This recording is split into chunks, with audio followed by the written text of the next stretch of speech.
এই নিয়মে হরিজন জনগোষ্ঠীকে অগ্রাধিকার না দিয়ে অহরিজন জনগোষ্ঠীকে উনারা অগ্রাধিকার দিয়েছেন।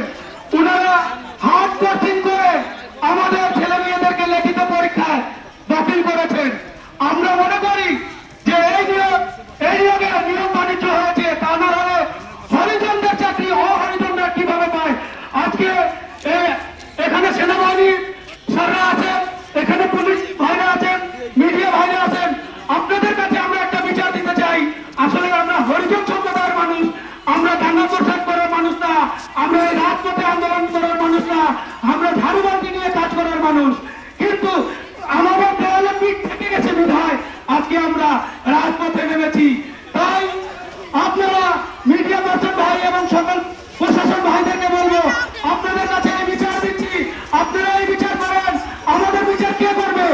আগে না হয় শেখ হাসিনা ছিল, তখন দুর্নীতি হইতো। এখন তো শেখ হাসিনা পালাই গেছে, আধুনিক নাই, এখন কেন দুর্নীতি?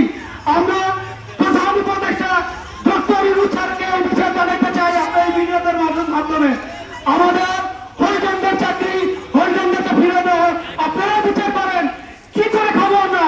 আমরা যদি একটা হোটেল দেই, আমার হোটেলে কি আপনারা খাবেন? আমরা যদি একটা দোকান দেই, আমার দোকান থেকে আপনারা কি কেনাকাটা করবেন? করবেন না। আমার বাপ দাদার আদি পেশা হচ্ছে ঝাড়ুদারের পেশা, পরিচ্ছন্ন কর্মীর পেশা।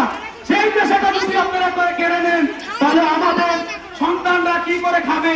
আমরা কিভাবে বাঁচবো? জেলা প্রশাসক মহোদয়, আপনাকে অনুরোধ জানাচ্ছি, আপনি আমাদের বাবা মা, আপনি এই জেলা প্রশাসক, আপনি নিচে নেমে আমরা আপনাদের সন্তানদেরকে শান্ত করেন, নাহলে আপনার সন্তানরা কিন্তু অশান্ত হয়ে যাবে। এই বলে আমার বক্তব্য অনুসারে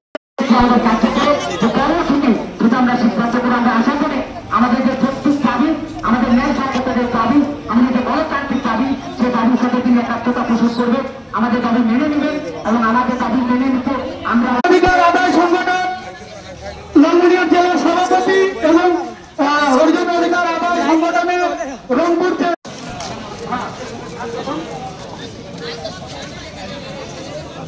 আজকে আমাদের কর্মসূচিতে উপস্থিত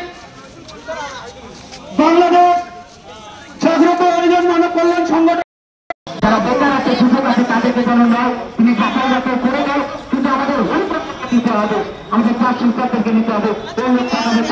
এখানে বসে পড়বে, আমাদের যে কর্মসূচির কাজ আমাদের চলমান থাকবে। আমরা ডিজিটাল লালমনিরহাট জেলা প্রশাসক মহোদয়কে আমরা অনুরোধ